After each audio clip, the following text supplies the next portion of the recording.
What's up, guys? Welcome back to the podcast. My name is Evan, and I'm here with Leon. And so you started SBVenture. Do you want to tell us about that?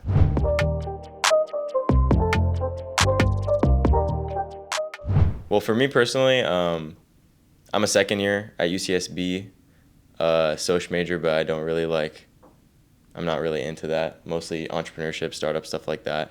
Met Evan through one of my guys at SBV, just randomly, because you hit him up, right? So that was kind of funny. I was just roaming Del Playa, which is like the party street here in Isla Vista, and this girl, I go up to this girl's like just on the street. I'm like, hey, I'm starting this AI startup, and she's like, oh, like I know people who are really into it. Like, can I get your number and like send it to my friend? And I didn't think anything of it, but I met your friend and your roommate last year. Yeah. And he eventually connected me to you. Yeah. And then I didn't know what you looked like at all or anything, but then I randomly I just connected the dots when I saw you present at NBC, because I was like, oh, is that the same guy that like my friend was talking about? But I didn't even get to talk to you at that time because like you left. So and my friend who met you was like, oh shoot, where'd he go? He was waiting to talk to you after the presentations, but he wasn't able to.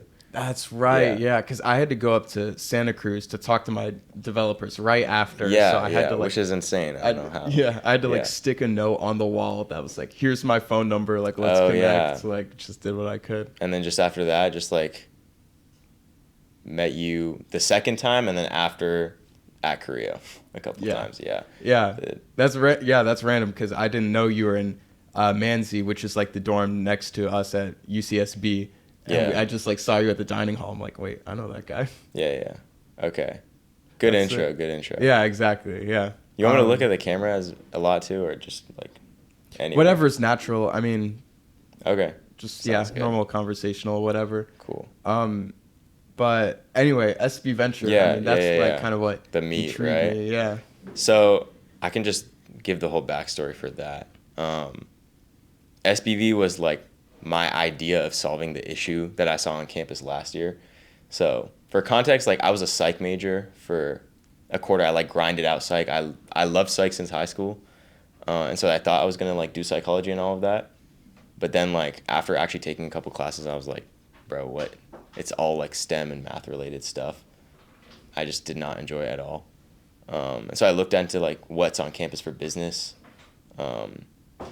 or anything related to like, I didn't even know entrepreneurship was something that I could like actually lock into. And there was nothing on campus. There was like some consulting clubs, no business major. Business fraternities were like, okay, they didn't actually do anything for me personally. I just wanted something more. I didn't really see anything like that. So I saw like. So you wanted like an opportunity or a place where aspiring entrepreneurs could go to connect with like-minded people? It was even a step before that. Now, yeah, definitely. But like even before that, I was like, I just want something that lets me like create and be more hands-on in the field. Like I hated the theoretical aspect of everything. Oh yeah. Everything was just like we'll give you a bunch of stuff and like trust me, like you'll use it one day type. You know, it was like really didn't make any sense to me.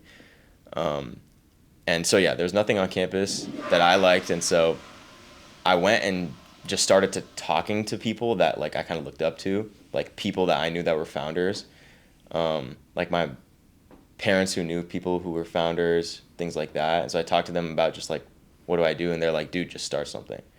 And I was like, okay, that makes sense. I kind of did smaller stuff like that in high school. Just go kind of get after it mentality? Yeah. I was like, okay, that makes sense. Because I already started stuff in high school, but like for money, right? Just like side hustle, stuff like that. So I was like, okay, what's like a larger scale version of that? I already saw the issue. The issue was there was a lack of like business and entrepreneurship, like resources on campus. So if I was going to be the one to start that, I didn't even know what like the format was going to look like. But I just came up with a random name, like in my dorm. Like I was just like, I don't know where I came up with the name, but whatever. Yeah, it was fair like, enough. Yeah. But your main goal going into it was to help people like you who are kind of like, damn, I want to step into this field, but there's not a lot of resources out there. There's like business clubs or consulting clubs. Yeah. It doesn't hit the nail on the head, and it's very theoretical. Yeah, exactly. It started off as a service for students only. It was going to be like workshops, things like that. But then I was like, wait, that's like too rudimentary, right? And then eventually it turned into a fix of consulting. So it actually wasn't entrepreneurship in the very beginning. It was a way to make consulting better at UCSB because the consulting clubs on campus weren't that good. But then I kind of realized, at that point, I didn't even know what consulting was. Like, I just got introduced to it. I realized, like, consulting is basically, like, baby entrepreneurship. Not to be rude, but if you think about it, it's like you're placed in a situation, you're trying to solve an issue. You're not actually one that implements the issue. That's basically what consulting is, just, right? help someone else. You help someone else out, right? Mm-hmm. And so I was like, okay, that's cool and all. What's the step after that? Like, actually going into the field and doing that. Right. And what better, like, environment to do that in than, like, a startup, because they're, like, all over the place. They don't even know what they need. They don't even know, like, they have issues basically every other day, right? Yeah. So that's when, like, the two kind of clicked for me, like, startup consulting for students. It worked a lot for a while in terms of, like, startups wanted services from students. It made sense because students are pretty creative in terms of, and, like, if you really give them an incentive to do something, they will lock in. Right. Like, depending on. And, like, a key aspect of entrepreneurialism is also, like, getting those people who can think outside of the box. Like, it's almost a negative for some people who've been in the industry for years or decades, who are used to thinking in this very clear-cut way. Yeah. But being able to introduce startups that are constantly changing with students who are, youthful and ambitious and creative, that's, like, almost that could be another way to solve these startups issues. Yeah. I mean, basically, like, kind of on the nail on that one. It was a bunch of iteration, though. And honestly, even till now, it's, like, a lot of iteration. If you want, like, I can talk about, like, what we started doing in the very beginning. Yeah, like, how in depth do you want me to get in terms of, like, because I can get, like, very in detail. I could also talk about just, like, I don't know, just anything. Well, first of all, like, literally whatever you feel, like, comfortable talking about, that's so fair game. I'm interested in, like the development, like, what has changed, like, what are some of the key things that you had to switch up along the way? Yeah. So I'll run through this pretty quickly just because there's a lot. But I had the idea, the vision was really clear. Students consulting for startups. That was the very beginning, right? I didn't know anyone who wanted to help me, so I went from class to class, like TMP classes, and I just made a flyer and I, like, basically lied on it, and I said, like, I made SBVenture seem like an official thing, even though it wasn't. I came up with the name yesterday, right? I wrote at the bottom, like, we've already consulted for 20 plus startups, like 200 million valuation, whatever, a bunch of keywords. Oh, just straight happened. Okay. Yeah, I just straight lied, and I went into these classes, and I was like, hey, I'm looking for exec positions. Fill out this form if you want to be an exec.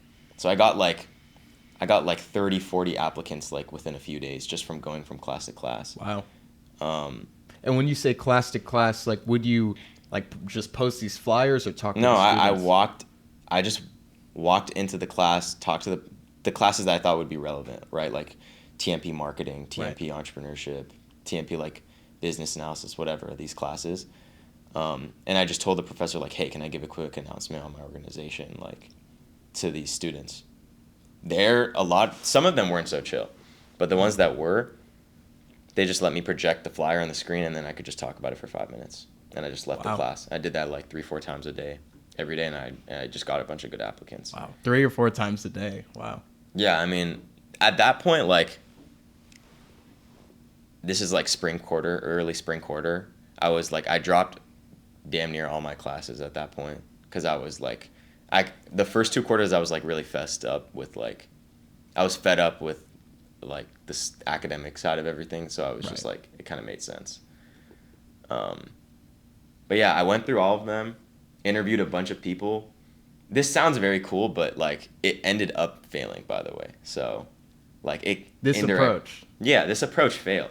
Okay. Never go out of your way to, like, hire the people that you want to help you founding whatever it is. Oh, you were hiring founders. I was hiring founding exec. Okay. sure, not as much of like a stake in terms of like what's going on. Right. But they're technically the people that I'm going to be going to in terms of like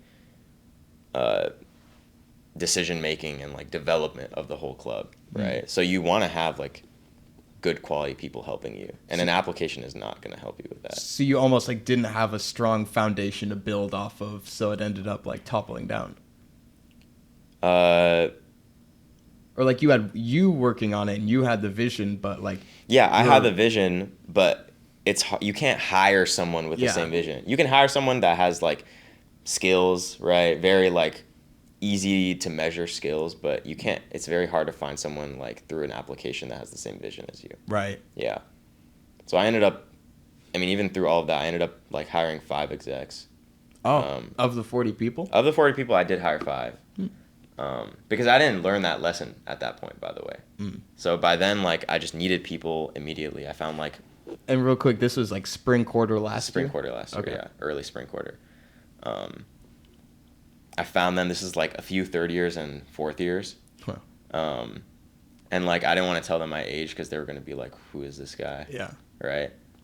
Actually, no, third years at the time. I met with them for the first time all together as a group, and I was just like, hey, like, this is the vision I have. Like, I low-key told them, like, yeah, a lot of the stuff on that paper is, like, cap, but whatever. Like, the vision that I had was so clear that, like, I don't think they cared that much. They were, like, more or less inspired in the very beginning to do something.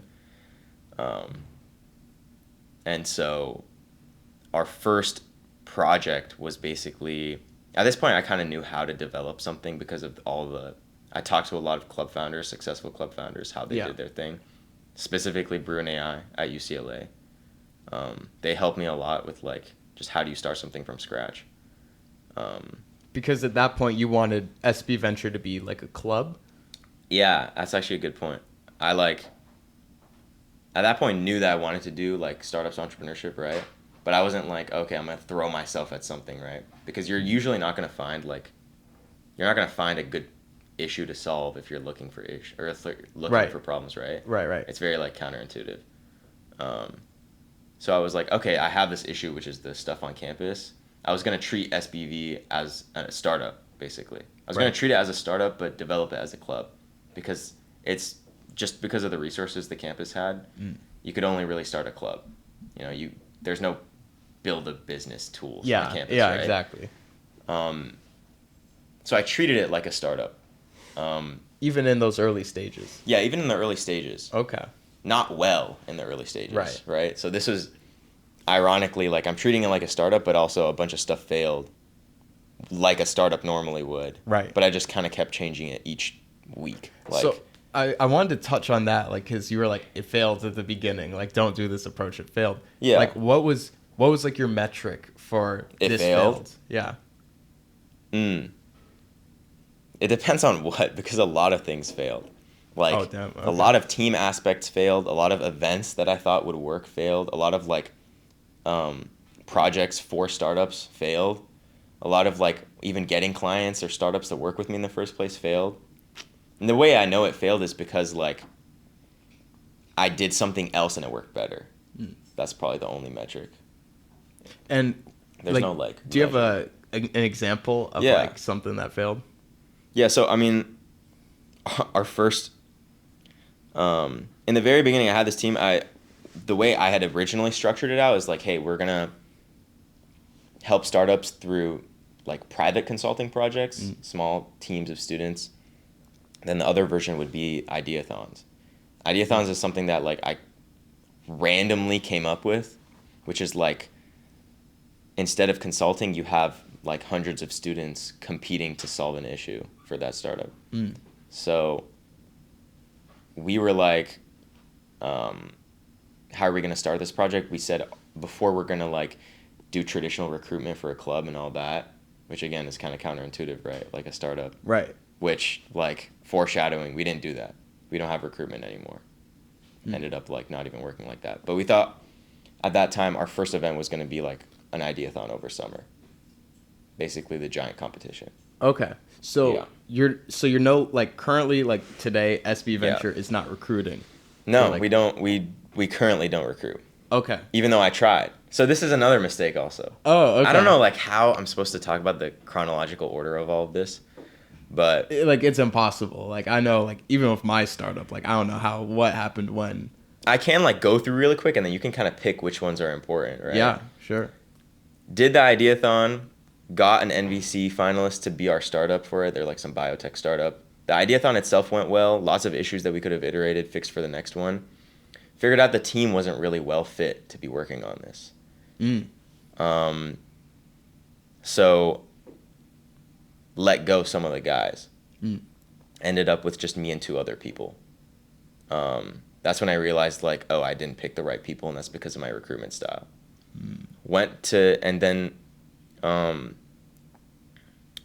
From there went and did a private consulting project for this NFT startup. This was towards the end of the summer. Figured out private consulting for startups does not work. Okay. Which defeated my original idea in the very, very beginning of SBV. Okay. Private consulting, meaning you go and you're just trying to, like, very traditional consulting, right? Like, analyze their issues, give them a deliverable, whatever, right? You have a month to work on this project. Like, that does not work for startups. Startups move fast. They don't have time to like sit there and wait for your ideas, right? I see. Okay. And they don't want just ideas. They want people to help. They want solutions fast, right? Right. They want you to keep up with them. And so the model failed. A bunch of like untrained. I realized the consulting project failed not after the first project, but after I recruited for consultants. Okay. So now that we're talking about beginning of this quarter, fall quarter. Yeah. I started recruitment for consultants. We had, and then this time we did a very like non-traditional recruitment style. We basically said like recruitment is going to be public for anyone. Anyone who wants to be a consultant can be a consultant for startups, but we will eventually onboard like the best consultants based on how well you participate in training and how much you learn. And that approach like naturally lends itself to recruiting people who are honestly ambitious about it rather than like sort of forcing it upon them in some class lecture or something. Exactly. So we thought it would work really well to pick the best quality people because it's an opposite. It's like a funnel, right? Naturally, the best people will funnel to the bottom. The top is completely public. Our training is like the middle sections, and then whoever really finishes it, I mean, who's objectively the best will end up at the end of the funnel, right? Yeah. People would drop off. Yeah, so, fair enough. At that point, the funnel itself worked, and we might use it in the future. But the concept of recruiting consultants for startups, the ideal consultant for a startup would be someone who's entrepreneurial. Someone who's entrepreneurial would not go and sign up to be a consultant. It also that whole thing didn't work out. Yeah, so we scrapped it entirely. Okay. Yeah. And at this point, I added a few new execs at that point. So the team was a bit bigger. So it really seems like in those early stages, because you were treating SBVenture like a startup and were encountering normal problems like many startups do. Yeah. The main pitfall was your recruitment style. You were just recruiting people that weren't a good fit. And then later you amended that by like kind of broadening who you want to bring on, just being like, hey, if you're interested in this, complete our training. And then those of you who actually follow through and show your commitment, those of you who are the best, we would love to bring on to SBVenture. Yeah. Basically, that's what the ideology was at the beginning. Got it. But it didn't work. Like, it ended up not being as successful. But I thought later, like come early fall quarter, the funnel you're describing. The funnel for exec or the funnel for... okay. For exec... Now I'm seeing the distinction. My ideology is different now. So for exec, or people think of exec as just like your co-founders, right? Or your board member, your team, right? The go-to people that you're going to be working. Does SBVenture have a co-founder? Or founders, by the way? No. Okay. Technically not, but I still work with like 2 people that I recruited from the very, very beginning that have still been really ambitious. Right. And so they're like the closest I would consider to a co-founder. Yeah. But in terms of like, for me personally, I just consider myself like the sole founder because I'm willing to like take this beyond college, right? I'm not even like thinking of it as a club. Yeah. Most of these people that I'm still working with, like, they're going to get a job after college, right? Treating it like an internship. Yeah, they're treating it like an experience, which is great. They're doing it really well, but not as like, they're not like die hard, right? Yeah, exactly. So I'd say like just sole founder, probably. Okay. Yeah, that makes total sense to me. Like you kind of approached it with this vision, and you went through all the ups and downs all the failures, it sounds like, and made it through. Yeah, that makes sense.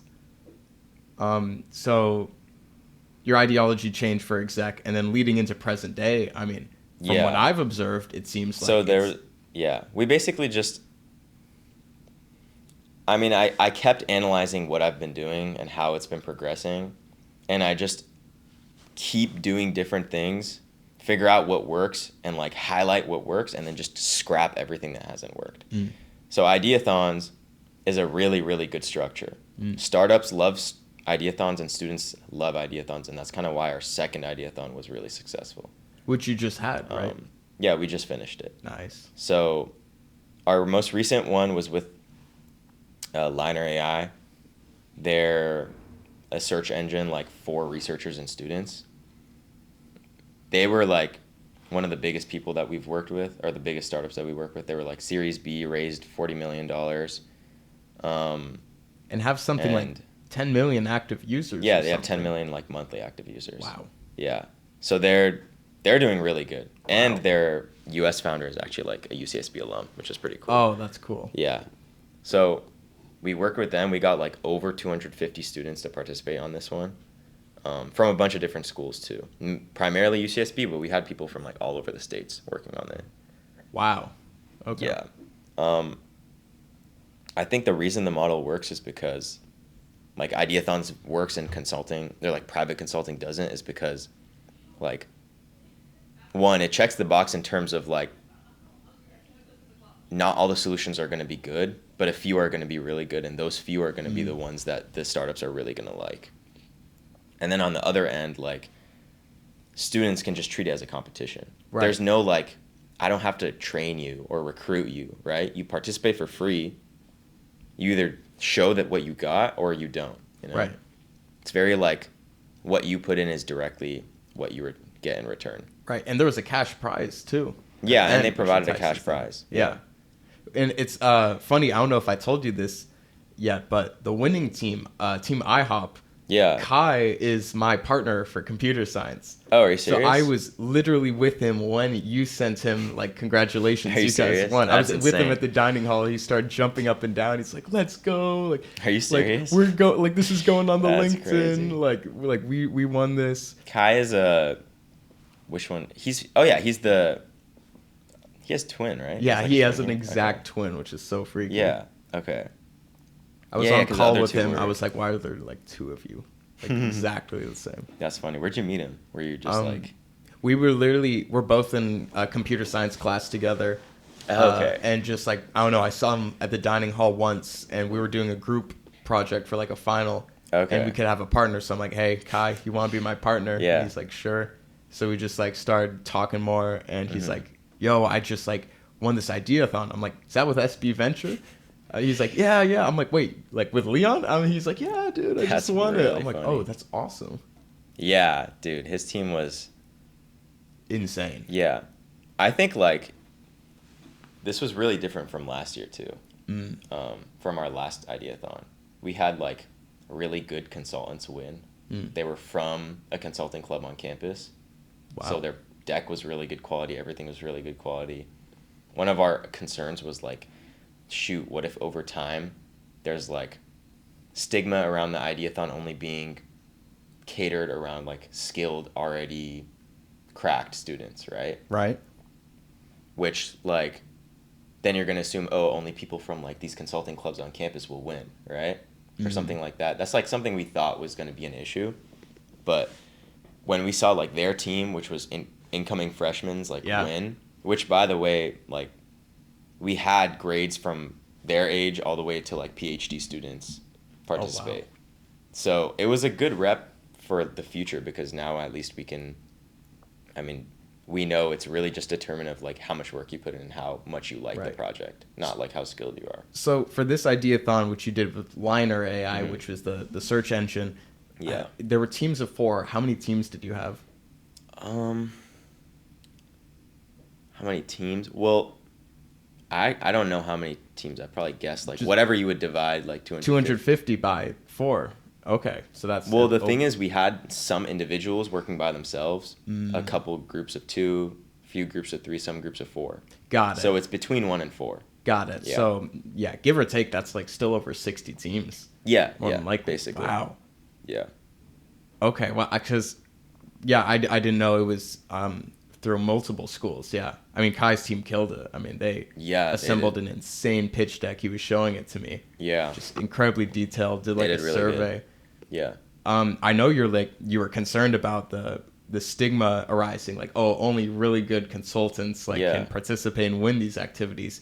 But I almost think that lends itself to like having real world applications, like, some student who can't put together a pitch deck, they're not going to succeed in the real world. But if you have some really talented people, I mean, you said you're treating this as a startup that has some longevity to it. And that's kind of how we set up the event in the first place. We wanted like every student to have all the resources they need to create the quality deck and to be able to have access to the research, like not just like private, like, skills that you would learn at like a consulting training or something. Like that should all just be like open source, like for everyone, right? Right. But it should just come down to like how much do you really enjoy the project. Right. And I think in the future, like if people are able to see that like these guys won and they were, they were just first years, that means like a lot of other people would probably have more hope that like it's not just that stigma. Yeah. So real quick, like if I was an incoming freshman, like I just got into college here and like I'm interested in entrepreneurialism, like give me your like 45-second pitch about like why SBVenture would be good for them. Yeah. Well, SBVenture is not just a club. It's really like, it's, if you really, really want it, we will cater to you is the type of organization I'm trying to build. And it's also going to be beneficial for you if you really want to work on your own or if you want to just get into any field, because the way I'm kind of treating it, I'm not keeping it like the way it is ever.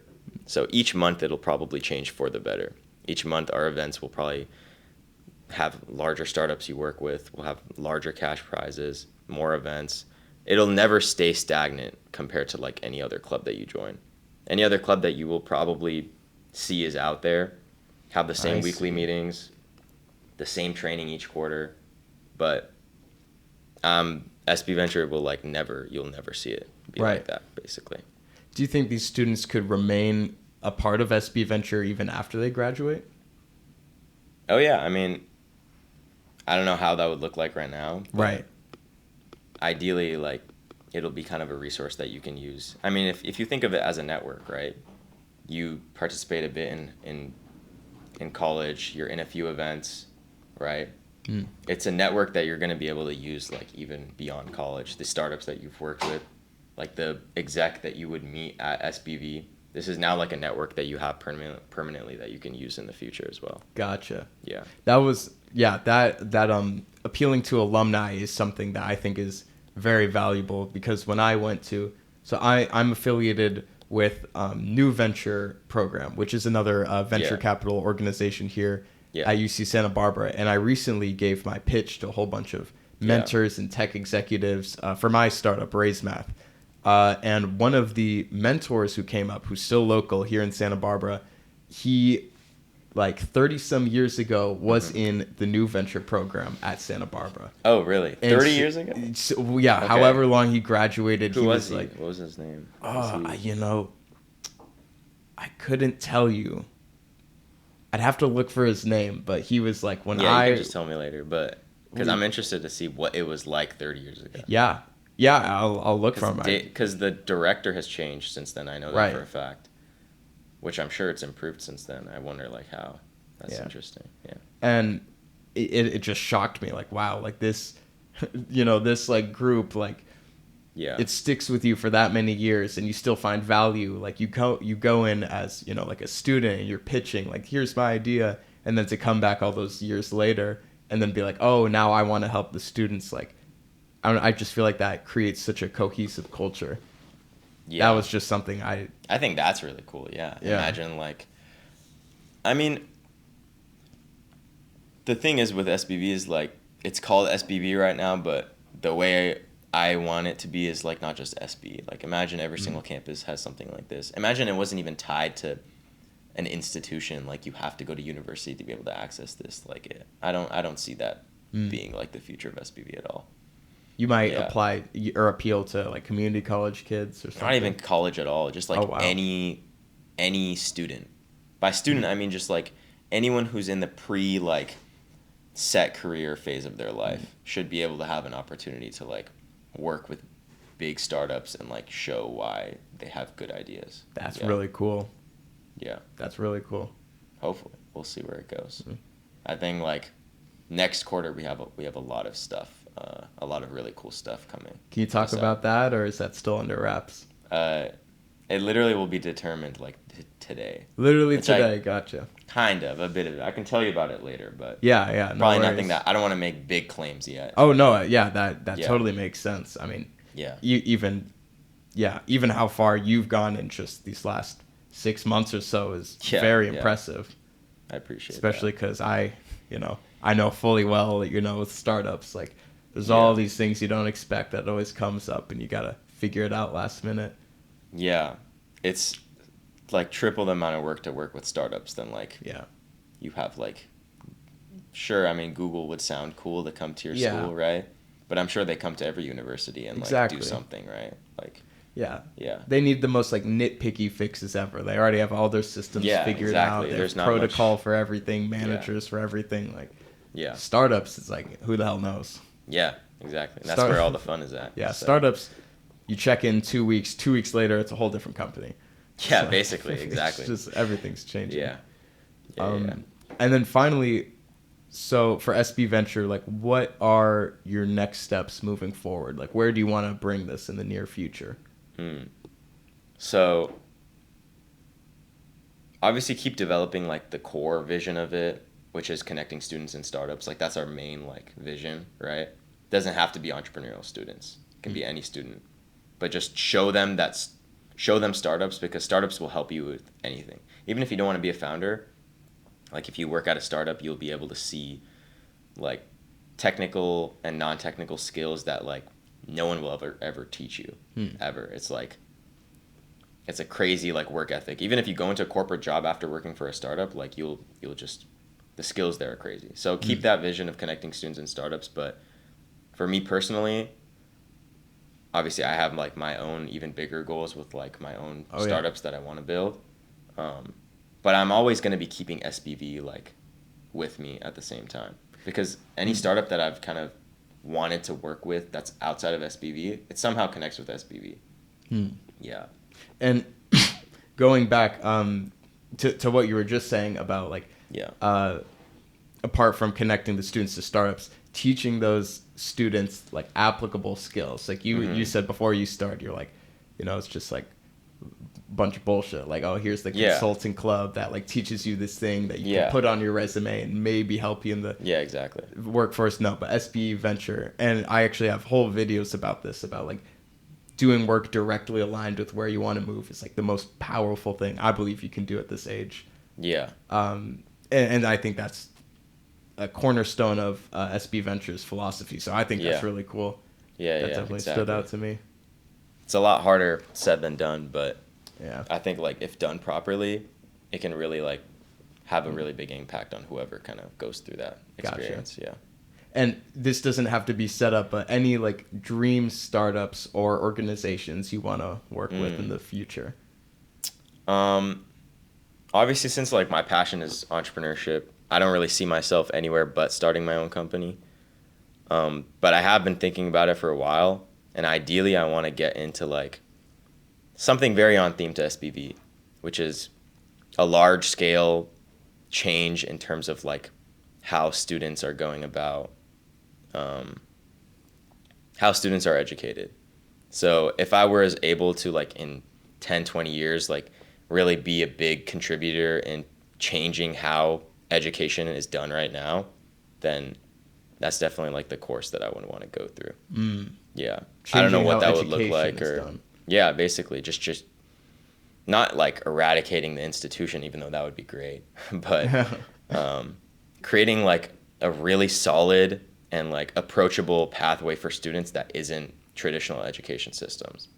I see that as being a really big benefit in the future, especially since, like, there are new jobs that are going to be coming. There's new technology that you have to keep up with. And if with all of this new stuff happening, you're going to need a new way of developing, right, to set yourself up. These traditional systems are not, like, they're just behind the times right now. So an organization that you'd want to partner with is something that helps you extend the bounds of traditional education and develop the skills that will be needed in the future? Yeah, I mean, whether it's, like, partnering with someone or just doing it myself, like, I don't know exactly what that will look like, but something in that field, yeah. Okay. Any names that come to mind, or it's too early to tell?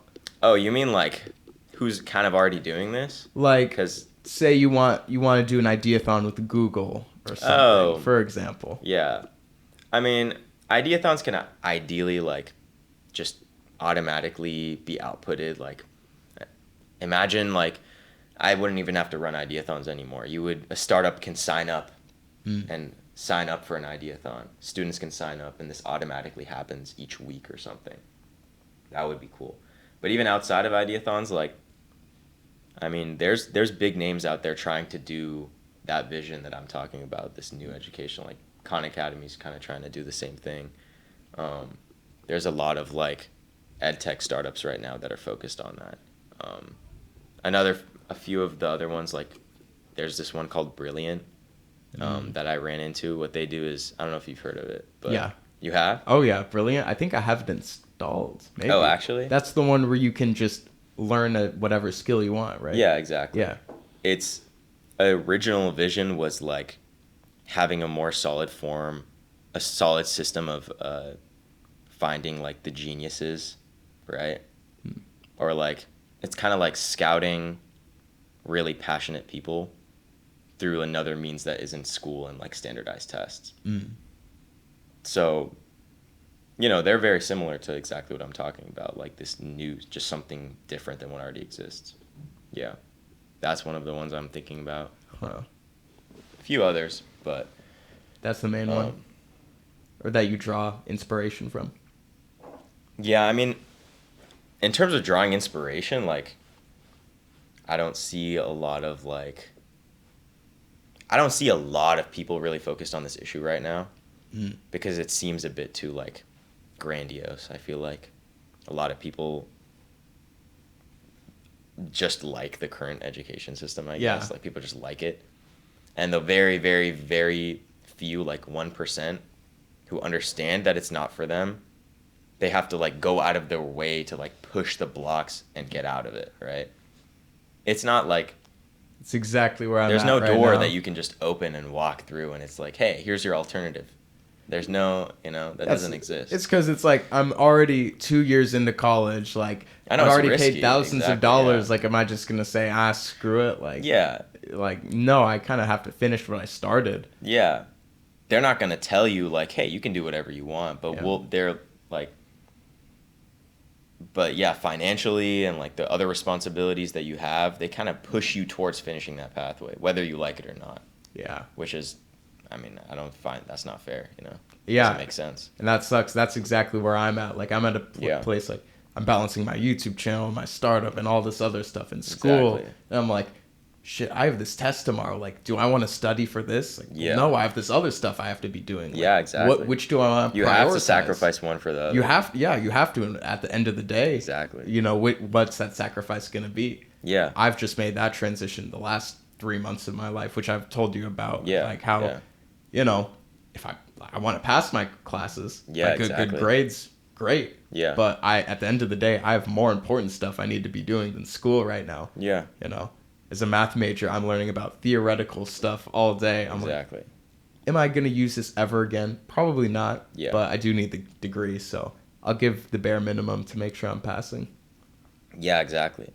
And some people out there, like, they don't have the opportunity to just sacrifice something. Yeah. You know, they have to go through with it. Yeah. Like, I'm lucky enough where, like, I'm already risk tolerant, but also, like, there's not that much at stake for me to go out and, like, try something. But a lot of other people, like, probably wouldn't have that option, right? Yeah.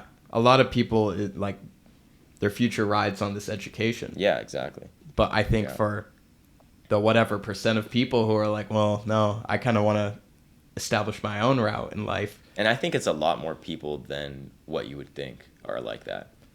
I mean, I think if you conducted a survey, 30% of people would be like, yeah, I want to work for myself. But a lot of people are like, oh, I want to work for myself, work my own hours. Like, I would even say like over 90% would like to do something like, would like to just genuinely work on their passion, right?